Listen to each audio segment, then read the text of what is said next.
देखें, यदि अगर आप सेल डीड को कैंसिल कराना चाहते हैं, यानी ये जो है आपने कोई भी प्रॉपर्टी खरीदा, किसी भी प्रकार का कोई प्रॉपर्टी है, आप या तो जमीन खरीदे, आप या तो मकान खरीदे, आप या तो दुकान खरीदे, आप या अगर यहाँ पर बात करें तो कहीं पर आपने फ्लैट खरीदा है अपार्टमेंट में, ठीक है,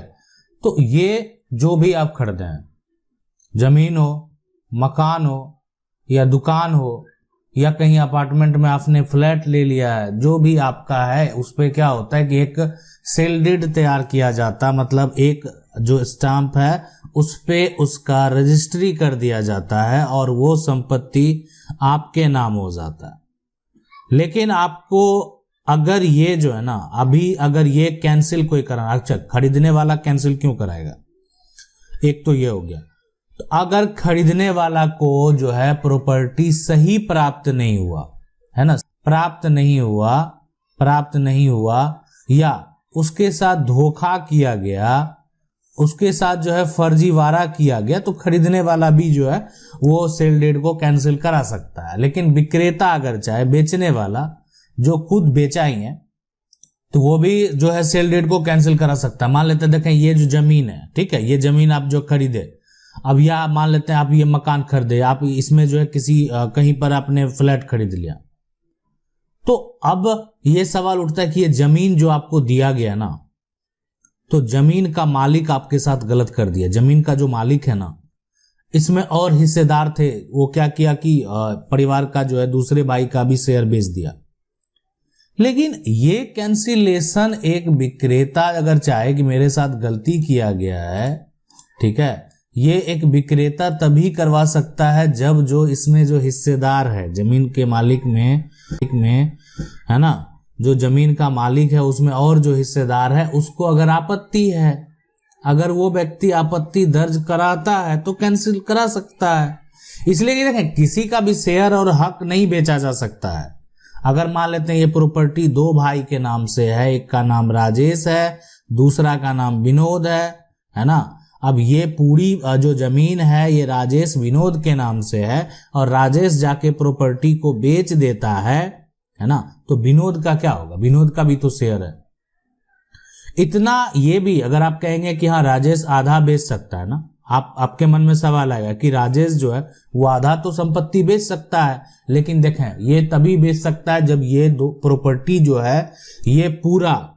है ना, पूरा जो है दोनों के नाम पर है, जब ये अलग अलग हो कानूनी तरीके से। देखें कौन जो है एक सहमति से किधर अपना हक ले रहा है, शेयर ले रहा है, उसको सही से बांटा गया है कि नहीं गया है। बाद में विनोद अगर ये कहे कि नहीं आप जो है राजेश के द्वारा आधा ही बेचा गया, लेकिन विनोद आकर कहता है कि नहीं हम जो है उधर नहीं बेचने देंगे, ये सही से जो है एक तरह से शेयर नहीं बांटा गया है ना, मुझे सही से हक प्राप्त नहीं हुआ, तो अगर इस बात का ऑब्जेक्शन लगाता है, इस बात के लिए केस फाइल करता है, तो उस केस में भी जो है सेल डीड अगर जो तैयार होता है वो कैंसिल हो सकता है। क्यों?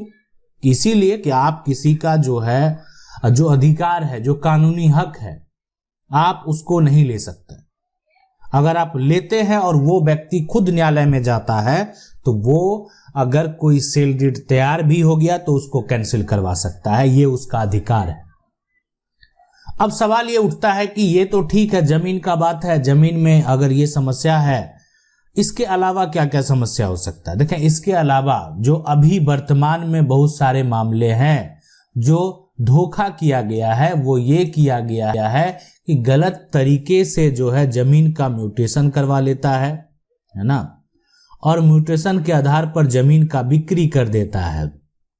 तो ये जो है सबसे बड़ा यहाँ पर जो एक तरह से फ्रॉड, लोगों के द्वारा क्या किया, म्यूटेशन करवा लिया गया, लैंड का जो है टैक्स दे रहा है, लोग उतना ध्यान नहीं दे रहे हैं बहुत सारी ऐसी प्रॉपर्टी पे, और उसके बाद उसकी बिक्री कर दे रहा है। बहुत जगह ऐसे मामले हैं कि जो सरकारी जमीन है ना, जिसको बेचना एक तरह से इलीगल है, उसको कब्जा करके और प्लॉटिंग करके बेच दिया जा रहा है, और अभी तक उस व्यक्ति का फिर जो है, इसलिए कि म्यूटेशन करवाने जाएगा तो म्यूटेशन होगा नहीं, कि जमीन सरकारी है लेकिन उसको कब्जा करके और जो है उसको रजिस्ट्री कर दिया जा रहा है। अब आप कहेंगे कि ऐसा रजिस्ट्री होता क्यों है। देखें अगर ये जो प्लॉट का सेलिंग होता है या मकान का सेलिंग होता है या कहीं भी फ्लैट का सेलिंग होता है ना, तो इसमें जो है ना टैक्स जितना अमाउंट होता है उसका आप समझ सकते हैं 5 to 10% का टैक्स होता है। यानी वो टैक्स जो है वो सेल डीड यानी रजिस्ट्री के समय सरकार को देना होता है। तो सरकार को कहीं ना कहीं इससे फायदा है। ये प्रोसेस अगर रुक जाता है या कम हो जाता है तो आप समझ सकते हैं कि सरकार का इनकम कितना कम हो जाएगा।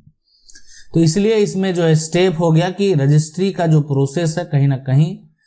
जो है उतना एक तरह से इजीली, अगर आज फर्जीवाड़ा हो रहा है, एक दूसरे के लोग जो है मतलब एक सरकारी जमीन को बेच दे रहे हैं, ऐसा मामला अगर सामने आए तो कहीं ना कहीं आप समझ सकते हैं कि प्रोसेस जो है, सिस्टम जो है वो हर जगह इतना सही ढंग से काम नहीं कर रहा है। लेकिन फिर भी इसमें जो है सुधार हो रहा है, सुधार की जरूरत भी है और सुधार होना भी चाहिए। और आने वाले समय में भी ये सिस्टम आपको काफी सिक्योर देखने को मिलेगा। लेकिन इस रजिस्ट्री के बाद एक प्रोसेस होता है वो होता है दाखिल खारिज यानी मोटेशन का। अगर ये दाखिल खारिज आपका नहीं हुआ है तो ये रजिस्ट्री ठीक है, आपका रजिस्ट्री मान्य है, लेकिन आप सरकार के नज़र में, गवर्नमेंट के नज़र में संपत्ति का मालिक नहीं बन पाते हैं। इसलिए कि अगर आपका मान लेते हैं दाखिल खारिज मोटेशन यानी सरकार को आप टैक्स नहीं पे कर रहे हैं तो इसका मतलब सरकार के नज़र में अभी आप मालिक नहीं बने हैं और आपका मोटेशन नहीं हुआ। इसका मतलब हो सकता है कि आपका सेल डीड जो होगा उसमें किसी प्रकार का त्रुटि है, तभी तो आपका मोटेशन नहीं हो रहा है, जो भी कारण हो, या आपका पारिवारिक विवाद है।